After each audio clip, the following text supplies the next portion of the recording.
all of 2014. I'm glad you're here today. Thank you for your leadership. Chair of the Education Committee, and she's had an ad hoc working group that we've been honored to participate in, looking at the charter school program in Ohio and what we might do to improve it. We've been pleased to be part of that process, Senator. I'm glad that you're here today. So, just to give you a high level, we've basically categorized the 30 schools into 3 categories.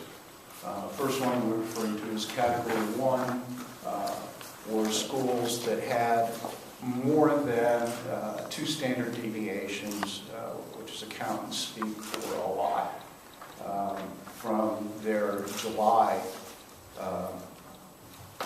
count, their July estimate, which is generally used for the ODE funding.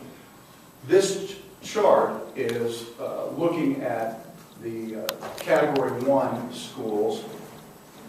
What we see here is the different points at which you can measure.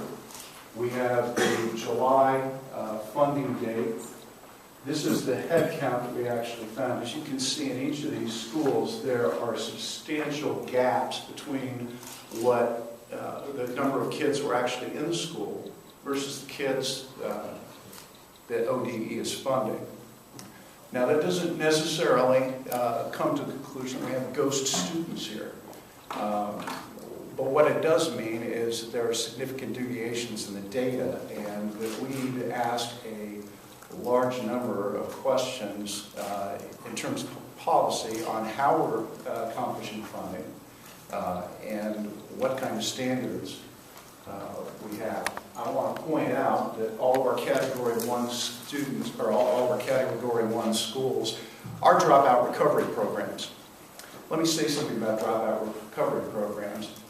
These are all, every kid that goes to a dropout recovery program is a kid who has already dropped out by definition. The system has already failed these kids. Now, I've been in some of these schools, and I've talked to some of the students, and for those students that the dropout recovery program works, it is a tremendous investment.